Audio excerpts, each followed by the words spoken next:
मरासम खराब हुए हैं, बल्कि पूरी दुनिया में जो हमारी साख है वो मुतासर हो गई है। और इससे कबल भी ये हुआ।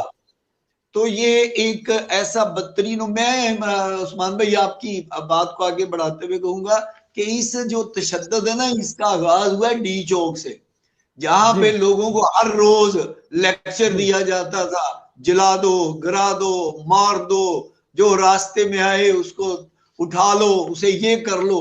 फिर ये सिलसिला असेंबलियों तक पहुंचा और वहां पे आपने देखा कि असेंबलियों में किस तरह से उनके गमाश्तों ने गंदी। तो आपको क्या लगता है, आप आगा साहब बतौर तजज़िया कार किस नजर से देख रहे हैं इस चीज को?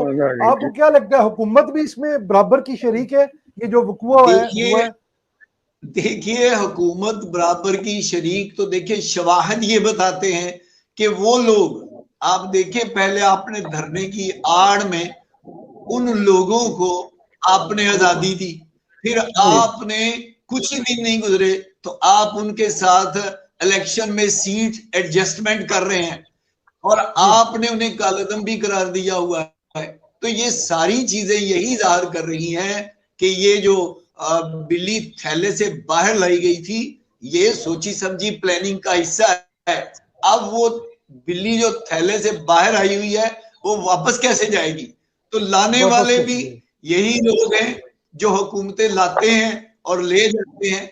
तो फिर ये आप देखिए ना, एमकेएम आप सोच देख लीजिए किसने बनाई, सिपा सहाबा किन्होंने बनाई, लश्करे जंगवी किन्होंने बनाया, ये आपके सामने जो ये कालेदम तंजीमें हैं इनको सपोर्ट किसने किया? ये तो एन मतलब आपकी नाक के नीचे ये सारा कुछ हो रहा है, ये सारे वाकयात हो रहे हैं। साहब बिल्कुल आपकी बात दुरुस्त है। ये इसमें जी ये मैंने या आपने या मरकज ने या मीडिया ने तो कंट्रोल नहीं करना, ये तो उन लोगों ने कंट्रोल करना है जिनके पास पावर है, जिनके पास इख्तियारात हैं।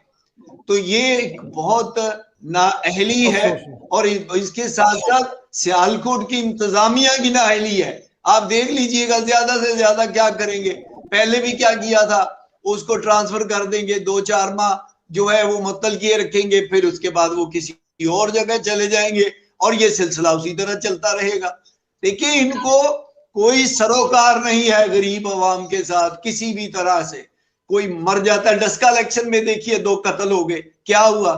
इलेक्शन की आप देखिए, ये लाहौर में इलेक्शन होने जा रहा है, अगर खुदा न खास्ता कोई बड़ा सेंसिटिव इलेक्शन है, कोई हादसा हो जाता है, डस्का जैसी सूरत हाल पैदा हो जाती है, तो फिर आप प्रोग्राम करेंगे और कहेंगे कि आगा साहब ये हो गया है, तो हम कहेंगे भाई डस्का इलेक्शन में तो हो चुका है, हमने तो देखा क्या हुआ, 2 बंदे मारे गए और यहाँ तक कि तारीख की बदतरीन धांधली हुई। ये तो सुनने में आता था बैलेट बक्स चोरी हुए, या तो अमल ही चोरी हो गया, और जिन्होंने चोरी किया कमीशन की रिपोर्ट आ गई, तो आप देखिए क्या हुआ, किसी के खिलाफ कोई कार्रवाई हुई?